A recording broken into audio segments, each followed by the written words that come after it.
భారతదేశంలో ఉండే వాళ్ళంతా భారతీయులే అనుకుంటే పొరపాటే. మన దేశంలో మన పక్కనే మన చుట్టూనే భారతీయులు కాని వాళ్ళు కూడా చాలామంది ఉంటుంటారు. వాళ్ళు అక్రమంగా చొరబాటు చేసుకొని వచ్చిన బంగ్లాదేశీ పౌరులు కావచ్చు, లేదంటే రోహింగ్యాలు కావచ్చు, ఎవరైనా అవ్వచ్చు.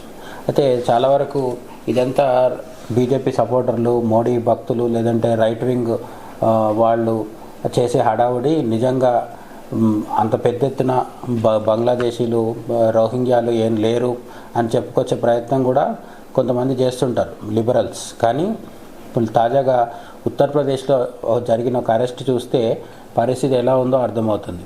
Uttar Pradesh police arrest Bangladeshi national Najma who was staying illegally in India with the identity of puja.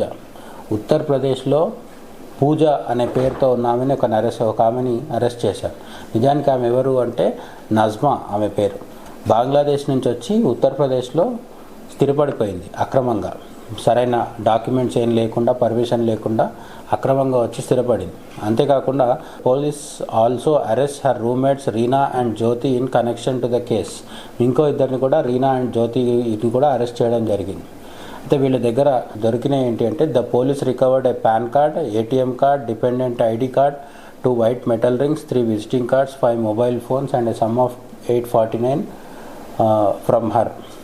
Pan card కూడా ఈమె దగ్గర ఉంది అంటే పరిస్థితి మనం అర్థం చేసుకోవచ్చు. అంటే బంగ్లాదేశ్ నుంచి వచ్చి భారతదేశంలో పాన్ కార్డులు, ఆధార్ కార్డులు, వీలైతే రేషన్ కార్డులు, ఓటర్ ఐడి కార్డులు ఇవన్నీ కూడా సృష్టించేసుకొని ఇక్కడ ఓటర్లుగా మారిపోయి ఇక్కడున్న బీజేపీ వ్యతిరేకమైన పార్టీలు,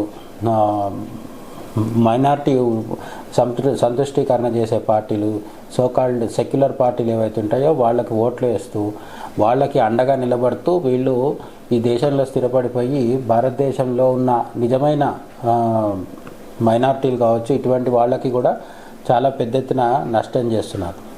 ఇవన్నీ అంటే ఉత్తరప్రదేశ్ లాంటి ఒక బీజేపీ పాలిత రాష్ట్రంలో కూడా వీళ్ళు వచ్చి స్థిరపడుతుంటే, ఈ మధ్య కాలంలోనే మమతా బెనర్జీ ఏం చెప్పిందంటే బంగ్లాదేశ్లో ఈ మధ్య అంటే గత వారం 10 రోజులుగా విపరీతమైన గొడవలు జరుగుతూ హింస చెలరేగడంతో మమతా బెనర్జీ దేశ ప్రధానితో సంబంధం లేకుండా తనంతలు తానుగా అనౌన్స్మెంట్ ఇవ్వడం జరిగింది. బంగ్లాదేశ్ శరణార్థులు వస్తే మేము ఇక్కడ ఆశ్రయం కల్పిస్తామని మమతా బెనర్జీ చెప్పడం జరిగింది. దానిపైన స్పందించిన బంగ్లాదేశీ మంత్రి ఒక ఆయన తీవ్ర అభ్యంతరం కూడా వ్యక్తం చేయడం జరిగింది. బంగ్లాదేశ్ నుంచి వచ్చే వాళ్ళకి మేము ఆశ్రయం ఇస్తామని మమతా బెనర్జీ చెప్పడం అనేది చాలా తప్పు, బంగ్లాదేశ్ సార్వభౌమత్వాన్ని కించపరుస్తున్నట్టుగా ఉంది అని ఆయన అభ్యంతరం వ్యక్తం చేయడం జరిగింది. భారతదేశ ప్రభుత్వానికి కంప్లైంట్ కూడా చేసింది బంగ్లాదేశ్.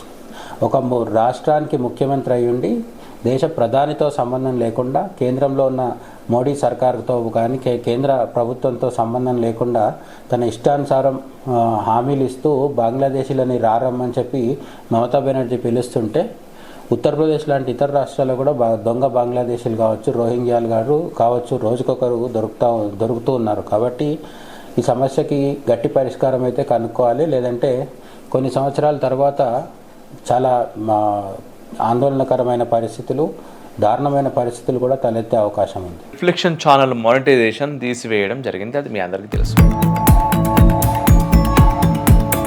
బెట్టింగ్ యాప్స్ ప్రమోట్ చేస్తే ఒక్కో వీడియోకి లక్షల్లో డబ్బులు ఇస్తామని చెప్పినా కూడా ఏ రోజు మనం వాటి జోలికి పోలేదు. చివరికి శాటిలైట్ ఛానళ్లు కూడా సాహసం చేయలేని విధంగా అతిరథ మహారథులతో సనాతన క్షాత్రం అని 2 కాంక్లేవ్స్ చేసుకున్నాం.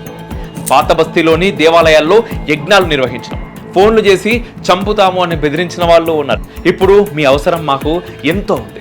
ఈ ఛానల్ని కాపాడుకోవాల్సిన బాధ్యత మీకు ఉంది అనుకుంటే మాత్రమే మీరు మాకు సహాయం చేయర్రి. మీ దగ్గర నుంచి నేను సహాయం కోరుకుంటున్నాను.